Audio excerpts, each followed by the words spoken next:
أعوذ بالله من الشيطان الرجيم. بسم الله الرحمن الرحیم. حاضرین و سامعین کرام، ذبح کے متعلق ہم سماعت کر رہے ہیں اور اس میں سے 19 چیزیں اور باتیں بتلائی گئی ہم سن چکے.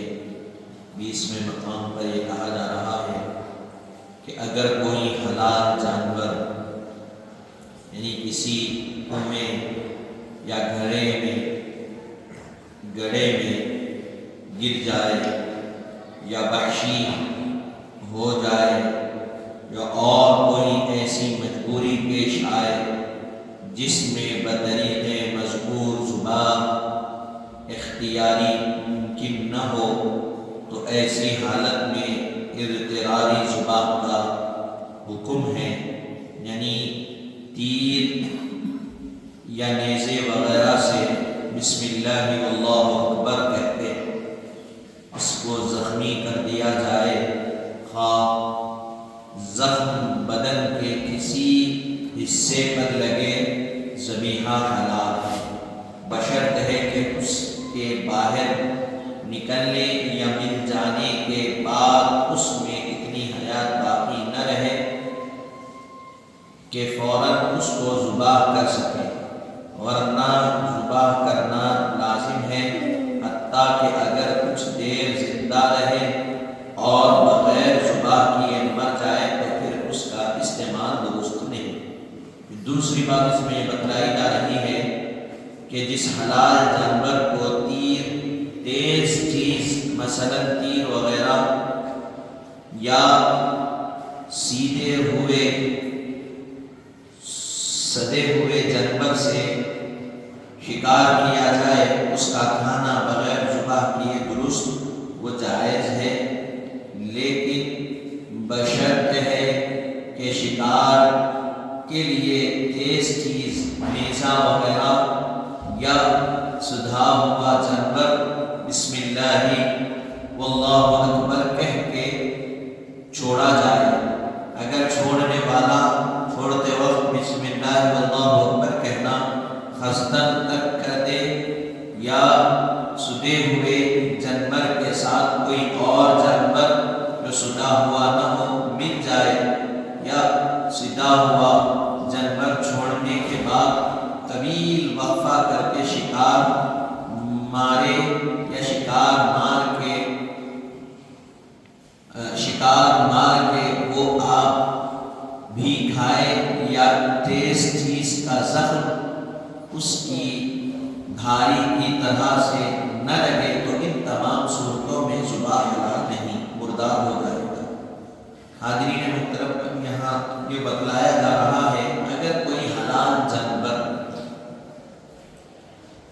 کسی کنویں یا گڑھے میں گر گیا یا وحشی ہو جائے اور کوئی اسی طرح کی مجبوری پیش آئے، کوئی جانور کنویں میں گر گیا یا گڑھے میں گر گیا یا وحشی ہو گیا، یعنی قریب آنے نہیں دے رہا جانور، اس کو ذبح کرنے کے لیے پکڑنے لٹانے نہیں دے رہا، بالکل قریب جاتے ہی حملہ کرتا، یا کنویں میں گرا ہوا ہے یا گڑھے میں گرا ہوا ہے، تو ان صورتوں میں جو ذبح کا طریقہ بتلایا گیا ویسا تو ذبح نہیں کر سکتے. اب اس کو پکڑ کے گرا کے جنوب کی طرف اس کا سر اور قبلے کی طرف چہرہ کر کے پھر 4 رگوں کو پکڑ کے چھری چلا تو نہیں سکتے، انہیں اختیار نہیں. تو کہا گیا ایسی صورت میں کسی تیز چیز تیر ہے یا بھالا ہے، اس سے بسم اللہ واللہ اکبر کہہ کے اس کو زخمی کر دیے، زخمی کر دیے، خواہ وہ زخم بدن پر لگے کسی بھی حصے پر لگے، وہ تیر یا بھالا لگا اور وہ گر کے اگر ذبح ہو گیا مر گیا تو وہ ذبح کہلایا جائے گا اور وہ حلال ہوگا. بسم اللہ واللہ اکبر کہہ کر تیر سے زخم کریں گے یا بھالے سے. اگر آپ زخمی کیے وہ گرا لیکن ابھی اس میں حیات باقی ہے، جان باقی ہے، سانس لے رہا ہے، تو چاہیے کہ فوراً چھری سے اس کے گلے کے رگوں کو کاٹ دیا جائے، تو ذبیحہ حلال۔ اگر آپ گر گیا چھوڑ دیے ویسے ہی، اسی طرح وہ تڑپ کے اس کے جسم سے خون میں نکلا، جان بھی تڑپ کے نکلی، تو گویا وہ حلال نہیں ہوا، وہ ذبیحہ درست نہیں ہوا، اس لیے کہ وہ آپ کو مل چکا، آپ کے اختیار میں آ گیا تھا، اس کا وحشی پنا ختم ہو گیا تھا، وہ گر گیا، تو فوراً ایسے جانور کے رگوں کو کاٹ دینا چاہیے۔ اگر نہیں کاٹیں گے تو اس کا استعمال درست نہیں۔ دوسرے مقام پر کہا جا رہا ہے جس حلال جانور کو تیز چیز مثلا تیر وغیرہ یا پالا ہوا جانور، کسی جانور کو آپ پالیں شکار کرنے کے لیے، تو اس کے شکار کیا جائے تو اس کا کھانا بغیر ذبیحہ کے درست اور جائز۔ تیز رفتار سے آپ، تیز تیر سے آپ شکار کیے، بسم اللہ اللہ اکبر کہہ کے تیر مارنا شرط، مار دیے، وہ جانور مر گیا تو وہ حرام نہیں ہے بلکہ حلال ہے، اس کا کھانا درست۔ اسی طرح کوئی پالتو جانور ہے آپ کا، خالص آپ شکار کے لیے پالے اس کو، اس جانور کو چھوڑے شکار کرنے کے لیے، چھوڑتے وقت بسم اللہ اللہ اکبر بولے، وہ جانور گیا اور شکار کر کے لا لیا، تو جو شکار ہوا جانور وہ آپ کے لیے حلال ہے، کیونکہ آپ نے اس کے شکار کے لیے جانور پالا، اور اس کو چھوڑتے وقت بسم اللہ اللہ اکبر بولو۔ اگر بسم اللہ اللہ اکبر بولنا آپ قصدن چھوڑ دیے تو وہ جانور حلال نہیں ہوگا۔ جان بوجھ کر آپ نہیں بولے بسم اللہ اللہ اکبر تیر چلاتے وقت یا پالتو جانور کو چھوڑتے وقت، تو وہ حلال نہیں ہے آپ کے لیے۔ پھر اس کے بعد آگے کہا گیا، تنبیہ میں کہا گیا بندوق کی گولی یا لٹھی مار اس حکم سے خارج ہے، یعنی ان سے مارا ہوا جانور ذبح کیے بغیر حلال نہیں ہو سکتا، اگرچہ بندوق یا لٹ بسم اللہ واللہ اکبر کہہ کے چلائی گئی ہو۔ بندوق کی گولی ہے یا جو لٹ ہوتی اس سے مارے، تو کہا گیا ان دونوں سے جس جانور کو مارے وہ حلال نہیں ہے۔ اگر آپ بندوق کی گولی چلائے، کوئی بھی جانور فوری نہیں مرتا، گر کے تڑپ رہا، اور فوری آپ کیا کیے، گلے کے رگوں کو بسم اللہ واللہ اکبر کہہ کے ذبح کر دیے، تو وہ جانور آپ کے لیے حلال۔ لٹ سے مارے، جانور گر گیا، فوری آپ ذبح کیے، گلے کی رگوں کو کاٹے، تو وہ حلال۔ اگر نہیں کیے تو وہ جانور آپ کے لیے حلال نہیں ہوگا۔ پھر 21ویں مقام پر کہا جا رہا ہے اونٹ کو پہلے نہر کر کے، یعنی گردن سے نیچے سینے کے پاس برچا مار کے پھر ذبح کرنا سنت ہے، اگرچہ بلا نہر ذبح کرنا بھی جائز ہے لیکن مکروہ۔ اس طرح اونٹ کے سوا اور جانور کو نہر مارنا مکروہ۔ اونٹ کو جو ذبح کرتے وہ لٹا کے بن کے گلے پہ چھری نہیں چلا سکتے، اونٹ کو کھڑے ہوئے میں اس کے پیروں کو باندھ دیتے، باندھ کے اس کے گلے کے پاس کیا کرتے، یعنی اس کی گردن سے نیچے سینے کے پاس برچا مارتے، یعنی تیز چاقو رہتی وہ، اس سے کیا کرتے اونٹ کے گلے کے نیچے کاٹ دیتے۔ تو ایسا اونٹ کے لیے کرنا سنت ہے اور کسی اور جانور کے لیے کرنا مکروہ۔ پھر اس کے بعد آگے 22ویں نمبر پر کہا جا رہا ہے ذبیحہ، حلال جانوروں سے ان چیزوں کا کھانا ناجائز ہے، بہتا خون، پتا، غدود، بھنگا، کھرے، شرمگاہ نر، شرمگاہ مادہ، بہتا خون حرام ہے، باقی تمام چیزیں مکروہ تحریمی ہے۔ جو ذبیحہ ہے، جو جانور ہے حرام ہے، ان اس حلال جانور میں سے ان چیزوں کا کھانا ناجائز ہے۔ بہتا خون تو حرام ہے، پتا، غدود، کھر اور نر اور مادہ دونوں کی شرط ہے، ان تمام چیزوں کا کھانا مکروہ ہے، تحریمی ہے، یعنی حرام کے قریب قریب، اور بہتا خون تو حرام ہی ہے۔ اب یہاں سے بیان کر رہے ہیں جانور ان حلال اور حرام، بیان جانوران حلال و حرام، کون سا جانور حلال ہے اور کون سا جانور حرام ہے۔ جن جانوروں کا حرام ہونا قرآن مجید و حدیث شریف سے ثابت ہے، جیسے سور، پالتو گدھا، وہ بلا شبہ حرام۔ جو جانور قرآن شریف اور احادیث شریفہ سے ثابت ہے وہ حرام ہے، جیسے سور حرام ہے، پالتو گدھا، یہ سب بلا شبہ کیا ہے، حرام۔ نمبر 2 پر کہا جا رہا ہے جن جانوروں میں خون بالکل نہیں ہے، مثلا مکھی، مچھر، مکڑی، جھنگور، بچھو، جگنو، دیمک، چونٹی وغیرہ سب حرام ہے، لیکن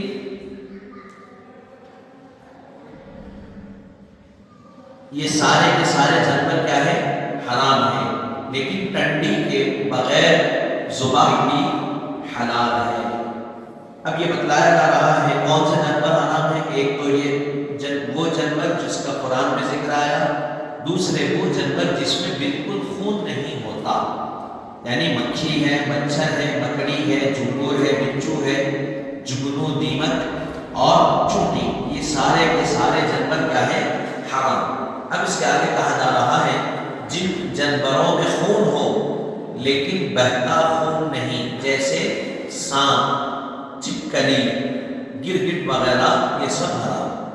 سانپ ہے، چپکلی ہے، گرگٹ ہے، ان میں خون ہوتا لیکن ان کا خون بہتا نہیں۔ آپ بکری ذبح کریں تو اس کا خون کیا ہوتا، بہتا۔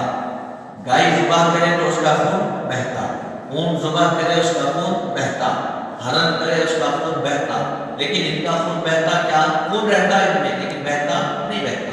تو جن جانوروں کا خون نہیں بہتا وہ بھی حرام۔ چوتھے نمبر پر کہا جا رہا ہے جو جانور کے حشرات الارض، جو جانور کے حشرات الارض ہیں، یعنی زمین کے اندر رہتے ہیں، جیسے چوہا، پھر اس کے بعد کہا گیا گھونس، نیولا وغیرہ، یہ سب حرام ہیں مگر خرگوش حرام۔ جو جانور حشرات الارض کہتے ہیں زمین کے اندر رہنے والے جانور، جیسے چوہا ہے، گھونس ہے، نیولا وغیرہ، تو اس قسم کے جو جانور ہوتے ہیں یہ کیا ہے، حرام ہے، لیکن خرگوش زمین کے اندر رہتا ہونے بھی، اوپر بھی، تو کہا گیا خرگوش حرام، اس کے علاوہ سارے جانور حرام۔